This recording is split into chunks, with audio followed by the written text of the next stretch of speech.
Que faire un dimanche avant les fêtes?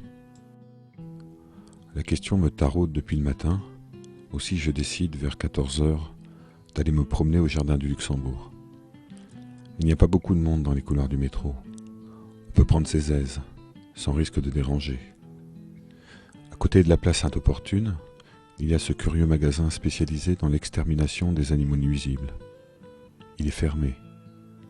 Peu de gens pensent à offrir ce genre de cadeau pour les fêtes.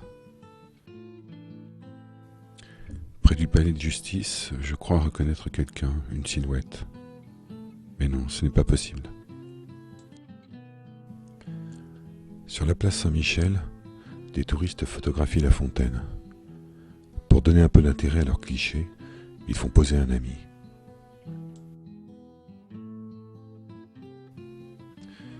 À la devanture d'un magasin, boulevard Saint-Germain, de vieux 33 tours oubliés s'entassent dans des bacs en plastique jaunis. Café crème.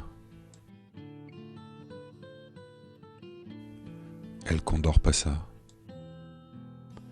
Et puis les garçons aiment les filles. On apprend des choses sur la vie dans les bacs à disques. Une fois j'ai vu cette fontaine gelée.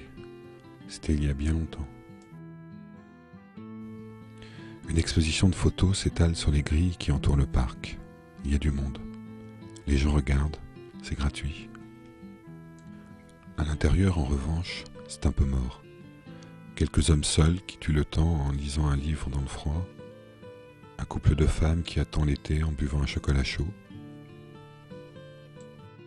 Derrière le bar, il y a les toilettes, avec à l'intérieur une vraie dame pipi, qui vous salue la voix pleine d'ironie amère si d'aventure vous quittez les lieux sans laisser une pièce.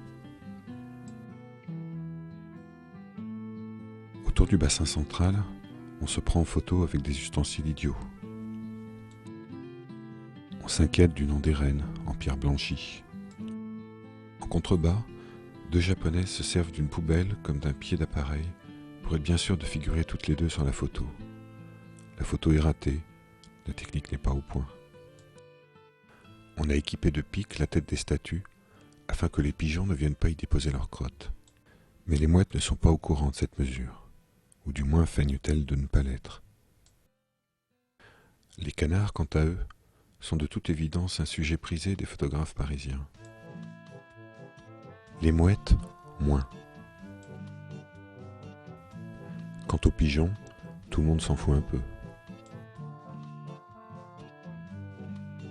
D'ailleurs, même les Japonais préfèrent photographier n'importe quoi plutôt que des pigeons. Au parc, un peu partout, il y a des amoureux qui hésitent à s'embrasser parce qu'avec le froid, ce n'est pas très agréable. Une fois, quand j'étais petit, je suis monté sur une de ces balançoires avec un enfant très excité qui entraînait l'engin à des hauteurs irréelles. J'ai cru que j'allais mourir. Heureusement, il ne s'est rien passé. Un type bat le rappel avec une cloche pour la séance de Guignol. Mais tout le monde s'en fout de Guignol. Visiblement, les enfants préfèrent le manège, pourvoyeur de sensations fortes, dès lors qu'on n'a pas dépassé l'âge de 6 ans.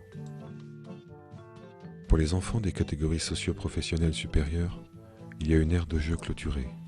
L'entrée est payante.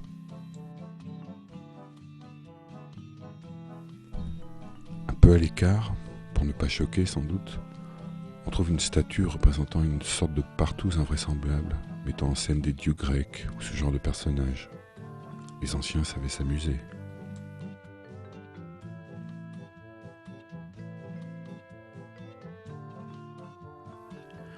Un peu plus loin, un nostalgique de la série Kung Fu apprend quelques gesticulations zen d'un vieil asiatique à bonnet rouge.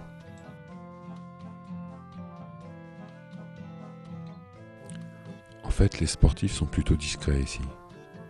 On court du bout des pieds, l'air de ne pas y toucher, comme si on cherchait juste à attraper son bus. Les canards, qui sont partout, peuvent bien faire ce qu'ils veulent. Il y a toujours un touriste pour les prendre en photo. J'en ai assez, je rentre. Dans le couloir désert du métro, une femme aveugle chante du Piaf.